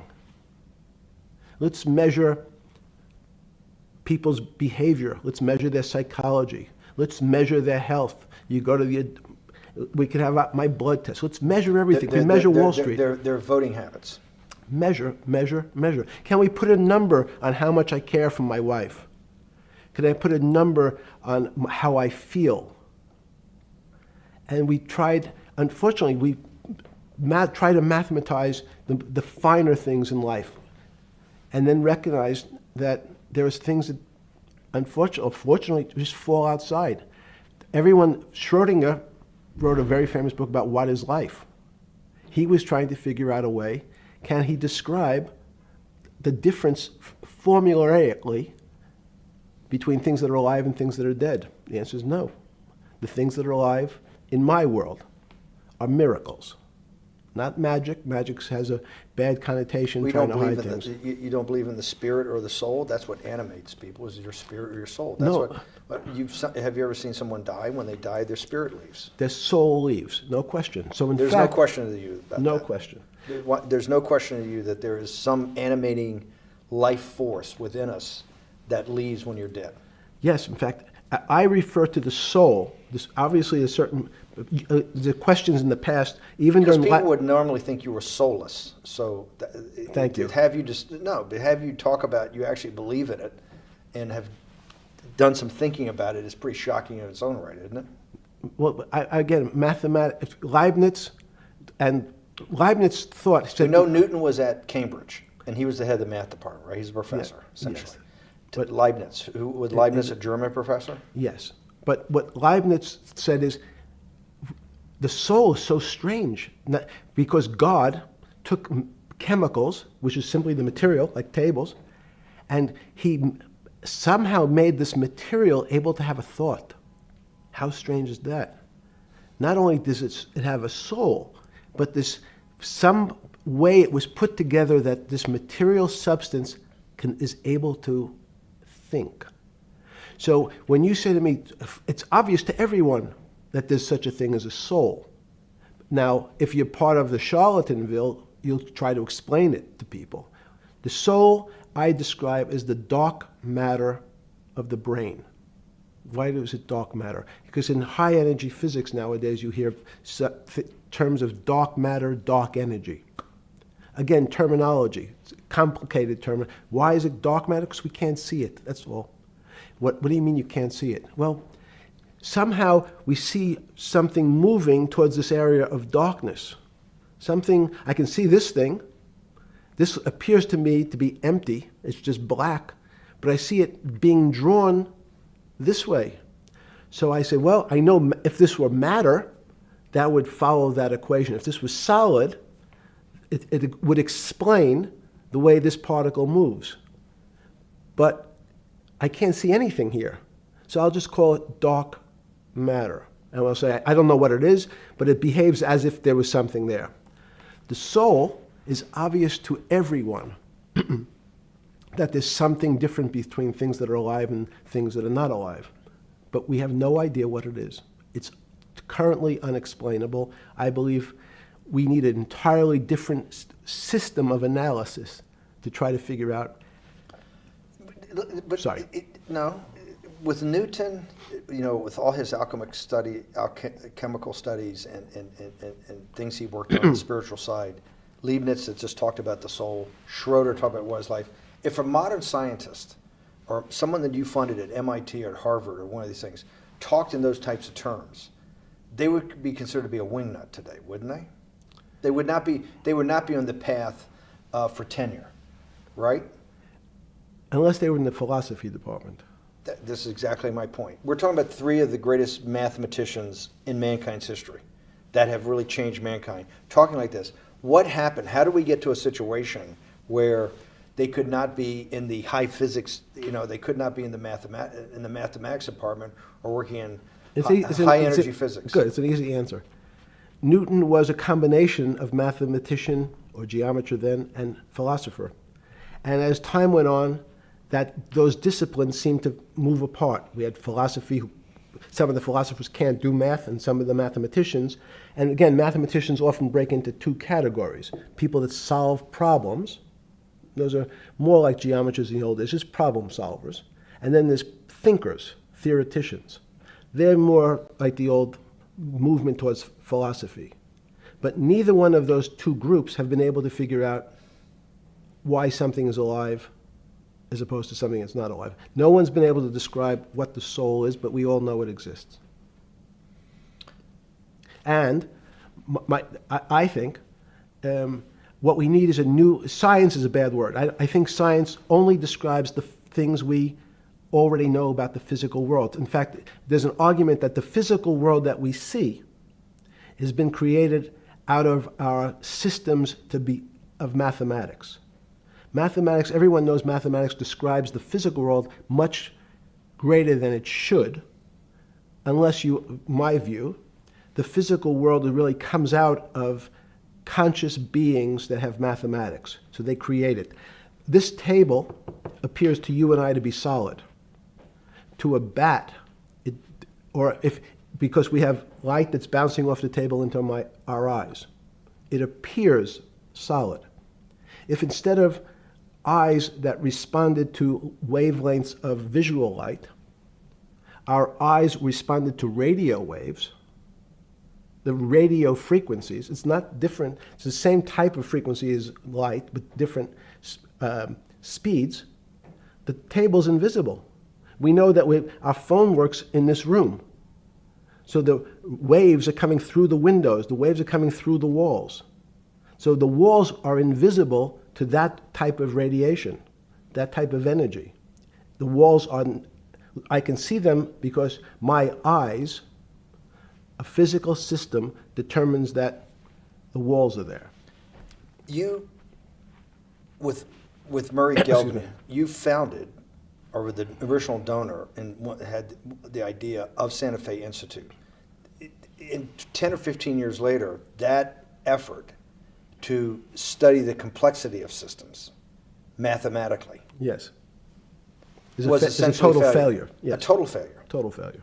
Why is that? It's the failure of science because, in fact, if to some extent science doesn't describe romance. I don't know why I'm attracted to somebody. I don't know. People are attracted to each other, and everyone has the same feeling. They've seen someone walk in the room, and they say, "Oh, that person gives me a creepy feeling." Science has tried to describe. Science doesn't describe what creepy feelings means. They just know it's a creepy feeling. I think women, as I said the last time, have an intuitive sense. What is intuitive? They have intuition, they have feelings, and they're able to deal in the realm of things that men, especially men like myself, find unexplainable. Women have intuition, men see things a bit differently. Men want to measure everything. Women are not really that interested in measuring. In what you're saying in macro terms, you actually think science, mathematics, maybe ultimately technology is moving to that more intuitive. I think science and math are old-fashioned. And unfortunately, people are still taught that they have to learn algebra in school and certain things in school, as opposed to learning to have an emotional. Is this what Larry Summers was trying to get at? Maybe didn't say it perfectly enough, but what he was trying to get to in that system, the systems we study today, the way mathematics is either taught or understood, that women just haven't gotten up to the highest realms of engineering or physics or mathematics because of that, and you're actually implying that there's a either new branch of science, or we've hit an inflection point like in Newton that's going to go in a Newton took mankind in a different direction because he was able to measure. Then you had subatomic, non-Newtonian physics later. Are you saying that you think there's another developing field that's coming up that may take us, I don't know how many decades to get our hands around, but that's what's evolving out of this? Yes. Yeah. In fact, I think that mathematics, it's not the end of science. Every year someone says it's the end of, we can't discover everything. There's lots to discover with relationship to the physical world, but we know a lot already. In respect to the unexplainable world, we almost know nothing. Women, again, sense it. And instead of Larry Summers, I won't digress too much, but Howard Gardner early on said, there's not one form of intelligence. It's not mathematical intelligence. There's emotional intelligence. There's kinesthetic intelligence. There's this argument that I reject that black people are less intelligent than white people. It's not true. We know, for example, that if I was in the forest and I had to run from the lion or figure out a way not to be eaten, and my competition is a local, people have different intelligences and they excel in some intelligences usually and less so in others. When did it come to, because the world of high finance is a world of pure reason, or is it a lot of emotion and gut checks and on trading desk and central banks when these decisions get made? Is it that high church, like the high church of science of high energy physics, or is it as much emotion that comes in as much as the mathematics and the reason? It's a great question. I think if you talk to really experienced and successful traders, and you ask them how they know what's going on, they can't give you an answer. They don't know. They feel it. They can feel the way the market's moving. They can feel the way the stock's moving. And that these are not very well-defined terms. It's difficult to put in mathematics terms, how did I feel it? You could look back and make guesses what I was seeing. But great traders feel it and then act on their feelings. That's the difference.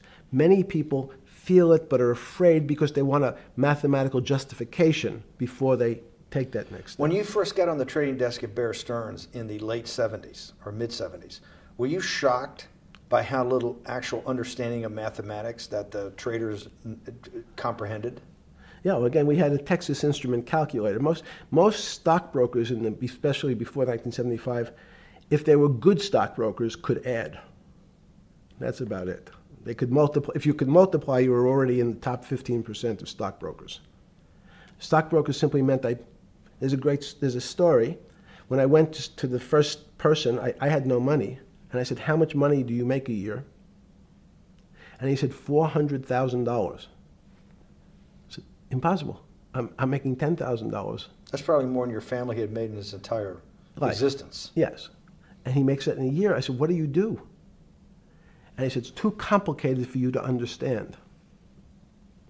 Which is what the main thrust of Wall Street people, they want to tell you it's too complicated. Because if you understood that that person was simply, he had a brother-in-law, in fact in this case, who ran the pension fund at General Motors. His brother-in-law would call him and say, buy 1,000 IBM. He'd hang up the phone, he'd write it out on a ticket and walk it to a window. That was his entire skill set. Hello, write what my brother-in-law says, walk it to a ticket window. Give me an example when you were on the trading desk in the early days of Bear Stearns of a time that you felt either complete uncertainty or you saw total panic, where something was happening that people couldn't foretell and that they were like in an airplane cockpit where it's going wrong. Walk us through that. In 1978, I think it was, across the news wires, there had been a collapse of the currency in Thailand. On the other side of the world, had no relationship to me. I wasn't sure where Thailand was.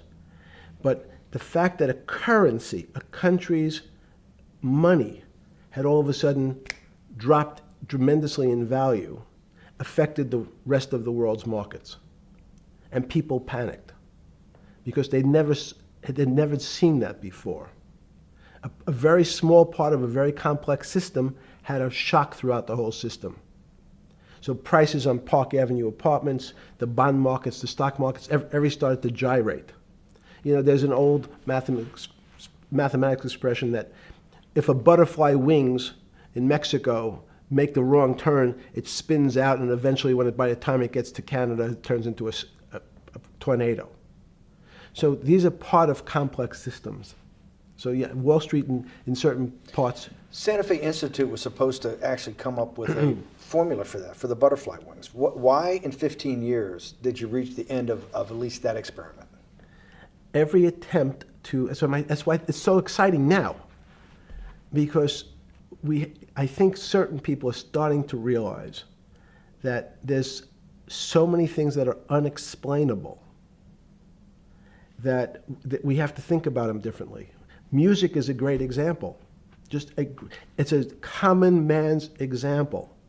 You know, when you hear a certain song, it makes you feel a certain way. How does it do that? We don't know. We can't mathematize it. And even that music, Steve, nowadays we compress music. When you have a violin, it's compressed onto your iPhone. So what does compression mean? I'm taking lots of information and I'm cutting it into lots of pieces and squishing it together. And when I squish it or compress it, I have to take out lots of pieces, but I say that they're not very important pieces. It's those pieces that we take out when we compress data, to me, are the most interesting parts of life. You just said a while ago, part of this new search for science may go back to when people were actually talking about a soul, and you said there's no doubt in your mind that there is a soul. Describe for me what you mean by that. What do you mean by soul? What do you mean soul different than the physical analog body that we're seeing on film right now? It's difficult to describe in words. I mean, I'm not a poet. Poems get a little closer to what that really means. But even the concept of what is life becomes complicated when you deal with plants and seeds. Is a seed alive? I don't know. Certain people would say, no, it's dead. When you're a banana, one of my favorite examples is the banana that's sitting on the countertop in your kitchen today. Is it alive or dead? What do you think about human life? Tell me about human life. But your banana is alive. That banana is breathing. It's on your, you say, that's impossible, Jeffrey. No, it's not. Is the banana conscious? All these words, concepts into a very small box called conscious or alive. These don't fit in that way. So if you put your banana in a bag and put another fruit in with it. The fruit ripens faster because the banana breathes with it. We don't understand most of those things. So you asked the big question.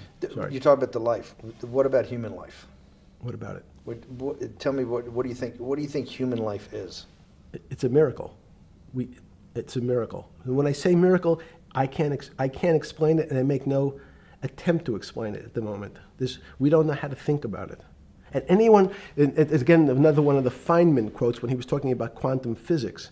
He said, anyone, Jeffrey, who says they understand quantum physics and quantum mechanics and quantum behavior, you know they're lying. Let's talk about it. That's post-Newtonian. Talk about what's the difference. Who founded quantum mechanics? Why is quantum mechanics taking Newtonian physics and taking it to the next level? It forms a much broader category. Let's go back to this desk. You use the thing of Newton using this desk. Why can't Newton's theory explain everything? Why did subatomic quantum mechanics or quantum physics have to come in to explain this? Well, so let's go right back to square one. Why is it called quantum physics? So quanta is a word that simply means packet, small amount. So it's quantized. So when we recognized that this table appears, another very complicated word, solid to us, it's really made up of molecules or atoms. And atoms, we've given lots of names to what some of the behaviors. If you were in school, when you and I were in school in the 50s, the model was a little center thing in the middle, and an electron went around and around it. It was seen as a ball that went around and around it. And as we started to look at, say, well, let's see what this ball looks like. I want to be able to examine that little thing called an electron. We found that there was nothing there. There wasn't the thing. It was simply a cloud of energy that we can call an electron. So we already started to see mysterious things as we go into very super small quantities, quantum physics. So quantum physics started to go into the very small, and at very small distances, we see things that we can't explain. We just cannot explain. How am I doing on time? 4 minutes. Fine. And to summarize, no, sorry. Let's go back to human life. When do you think human life starts? It's not these. So you see, this is the question. You're asking me to measure something again. It's the disease. It can't be measured. You just hate making commitments. That's why I'm not married. I'm peeling this onion back a layer at a time. All your bullshit and happy target can't be measured like that. Is that to say measure it's a commitment. You don't even like a commitment when you answer a question. I don't know. As they say in golf, commit to the shot. I don't know what it means to be measured. You do know what it means to be measured. You're one of the leading currency traders, hedge fund guys, or stock market financial wizards. You're in the high priesthood of high finance. You certainly know how to measure. That's why you're a billionaire. Any other answer besides that is total and complete bullshit, and you know it. I know very few things. You know things can be measured. You measure every day. You weigh and measure every day. You weigh and measure people. You weigh and measure leaders. You weigh and measure economies. You weigh and measure politics. It's a very good. You weigh and measure. You weigh. Hang on. Your whole life, in fact, is measuring. So what you've now done is a great thing, is you've used the word measure, a mathematic term, in the common vernacular and abused it. So I don't even recognize what it means. It's so abusive to my field. Why? And let's go to that. In mathematics, measure means what specifically? There's no specific. It's an approximation, or giving something a number. Einstein said, we're not asking you to go to the 9th decimal point. You didn't say that before. No, you're not going to the 9th. I don't even. What if I say measure how tall are you? You'd say in your case 6 foot. 6 feet. But is it 6 foot 1 inch? Give or take, between 5'11" and 6 feet. But what's that?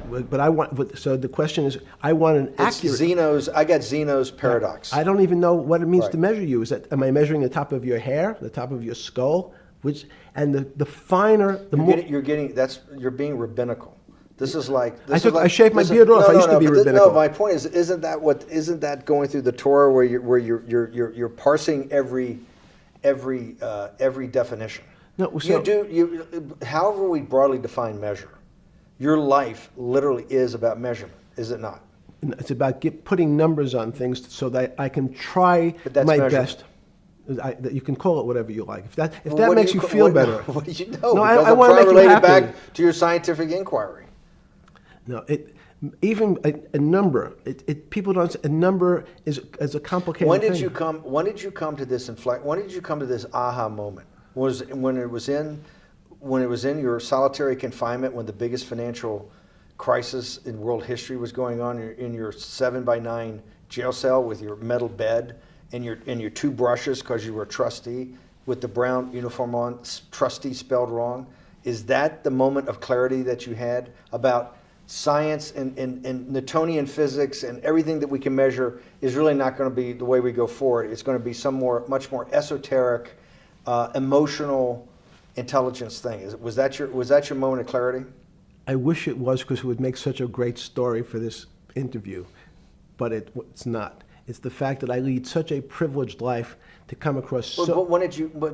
If it didn't happen then, when did it? Or did it happen before? I was then? going to hopefully Okay. get to the. Okay. I'm in a privileged position to have some of the world's smartest people come to my house and tell me what they think about different subjects, and I finally realized that the thing that they had most in common was there was this area, no matter how smart they were, that when I asked them the questions, they said they'd have to resort to a 500 or 1,000-year-old response to that question, which was, I don't know.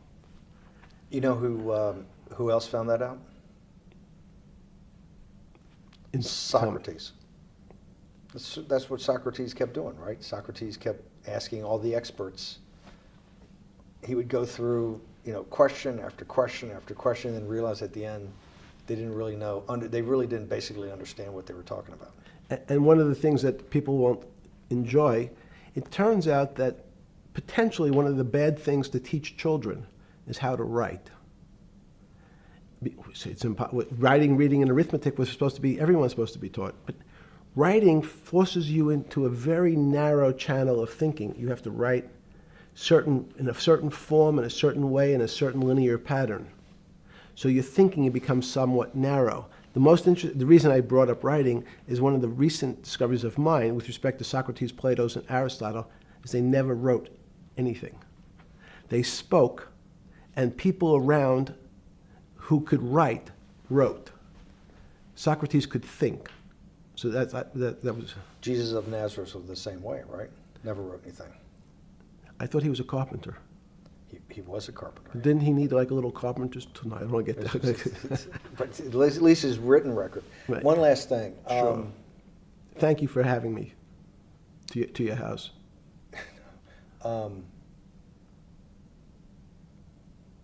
Vegetable juice. Let's go back. Look what vegetable juice does. When did the beginning of that? Was there any one aha moment in all these great thinkers? Did it happen before 2008? Was it after? That came up over, I know, many years. But when did you actually realize, hey, something new's got to be developed? Yeah, that's great. Is that because again, I'm privileged enough to have people around me who've given lots of philanthropic gifts to institutions of higher learning, and when I said the impact, how do you judge the impact of your giving? And we sat down and said, no really new ideas have come out. And I realized that, of course, it hasn't come out because we've been looking at using science and mathematics, and it's the wrong tool. It's obvious. Institutions that are set up and try to put forward knowledge and understanding and truth, should they take your money? Derek Bach at Harvard said, taking money for good causes is a good thing. So if Hitler took all the gold out of the teeth of the Jews and said, I want to give this to Heidelberg University to fund the Leibniz chairs so that I can study high energy physics, Derek Bach would say that was fine? again, it's these questions are questions where good people on both sides, like your Charlottesville, could differ. I don't know the answer to these questions. So tell us the two. Give us the two answers. What the one answer why it shouldn't be, and then the one answer. Derek Bach says, "I'll essentially take cash from anybody because I got so many projects, so many good guys, and this is the way I'll do it. So I'm indifferent to where the cash comes from. Money's money, and if I got good guys, I'm the fiduciary. Says these are good people and this is good research. Okay, I'll take the cash from any source, including you." What's the other argument? Let me give you that. I know in my case, Is your money dirty money? If you live, I just asked a question. Is your money dirty money? No, it's not. So, in fact, why is it not dirty money? Because I earned it, But you earned it. I earned it legally. We went back to this before. You earned Yes. it. You earned it, advising the worst people in the world, right? That do enormous bad things, and just to make more money. So, instead of asking me the question, should you take the money? Because I think it's a legitimate question. Do you think it's a legitimate question? Yes, no Why? question. Because I think about, ethics is always a complicated subject, but I can tell you that with the money I gave to help try to eradicate polio in Pakistan and India, instead of asking me whether that money should be given to these children for vaccines, I think you might want to ask their mothers who received the vaccine, who know their child now won't get polio, and ask them if Epstein should have helped these people. You're a mathematician. If we walked into that clinic where they're giving that money out to these people that are in the most dire straits of poverty and sickness, and told them that the money was coming from class 3 sexual predator? Tier 1. Tier 1's the highest and worst? No, I'm the lowest. I'm the lowest. You're the lowest. Okay, tier 1, you're the lowest.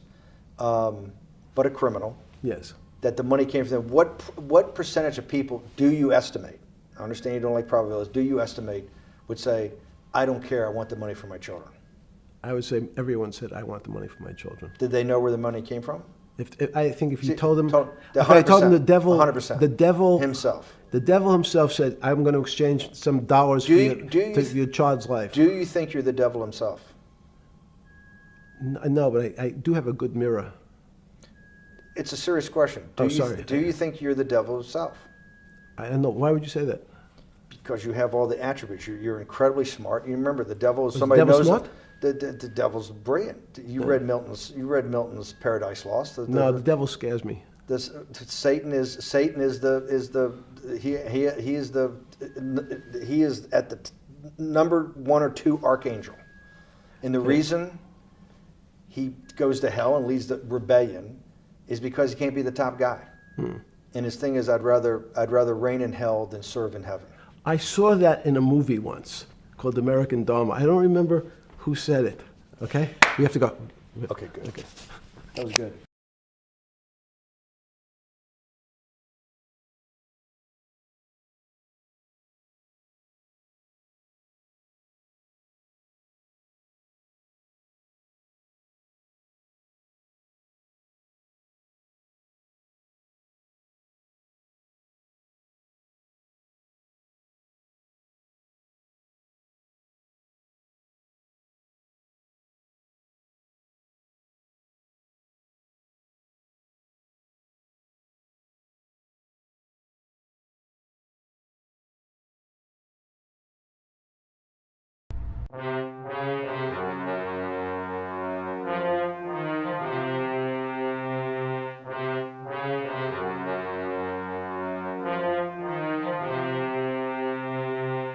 Man, these people took my kids from me, then they froze my bank account. I got so much anger in me, got no way to take it out. Think I'm stuck in a matrix, when I fuss my nitrous. Yes, I am a cook, I like when people fuck on my bitch. The shit that I'm posting on Twitter, they telling me, hey, don't say that.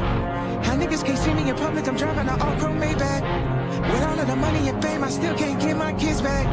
With all of the money and fame, I still don't get to see my children. Niggas see my Twitter, but they don't see how I be feeling. So I became a Nazi, yeah, bitch, I'm the villain.